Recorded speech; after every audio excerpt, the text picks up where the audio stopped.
On est réunis ici ce matin devant la représentation écrasante du pouvoir, on pourrait dire, ici à Marseille, parce qu'on fait tous le même constat, amer et tragique. On est la 6e puissance économique de ce monde. 3 000 milliards d'euros ont été créés en matière de richesse l'année dernière, et pourtant on est 3e en bas du classement en matière de mort au travail. Pour avoir une idée de ce que ça représente, il faut bien qu'on l'ait ancré en tête. C'est 10 fois plus de morts au travail, ce ratio, que le premier du classement, qui est de mémoire la Grèce, donc on peut dire un pays moins riche que nous. Et pourtant, eux, ils mettent les moyens, et on voit très bien que nous, aucun moyen n'est mis. Et les causes de cette situation, elles sont connues, elles sont très claires.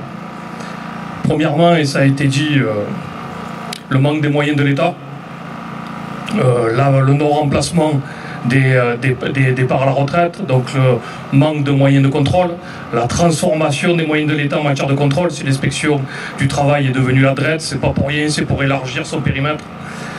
Donc moins de contrôleurs, moins de moyens, moins de remplacements. À l'heure actuelle, dans le département, il manque presque 20% d'inspecteurs à l'inspection du travail pour faire son travail correctement.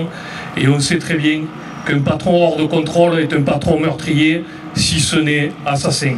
Parce que bien souvent, il est conscient des causes et il est responsable des causes des gens qui sont tués sur ces sites. La deuxième explication, c'est la sous-traitance massive, notamment dans les industries lourdes.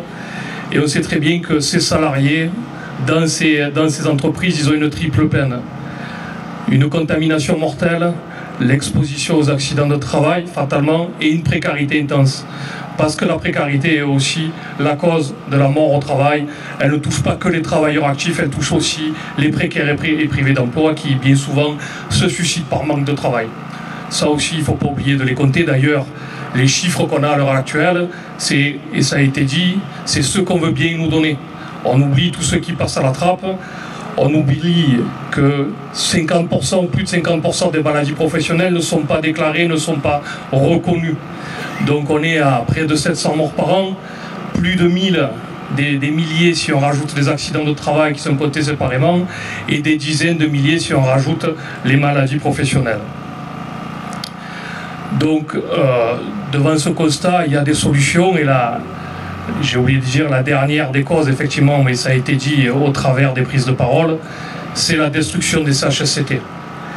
Ça a été fait par n'importe qui, pas par n'importe qui, mais par le grand architecte du capitalisme qui est maintenant à la tête de ce pays depuis presque 2 mandats, et qu'il a fait en 2017. Dès qu'il est rentré en service, il a détruit les moyens de contrôle interne qui permettaient aux travailleurs d'être plus protégés que maintenant. Il a vidé de sa substance, et il a vidé aussi, je dirais, en matière de moyens financiers. Rappelez-vous qu'un CHSCT, quand il attaquait le patron, c'était sur les moyens du patron. Maintenant, quand une C2SCT attaque le patronat, c'est sur les moyens du CE. Donc en plus d'avoir moins de moyens pour les attaquer, on a moins de moyens financiers pour avoir recours à l'action judiciaire et juridique. Donc ce constat, on peut y amener des solutions. Déjà, et ça a été dit, l'arrêt de la sous-traitance en cascade. Parce que, bien entendu, qu'est-ce qu'est la sous-traitance en cascade? Le premier, le donneur d'ordre, donne un premier mandat à une boîte sous-traitante, à une deuxième, un troisième, c'est la moyenne en France, 3 niveaux de sous-traitance.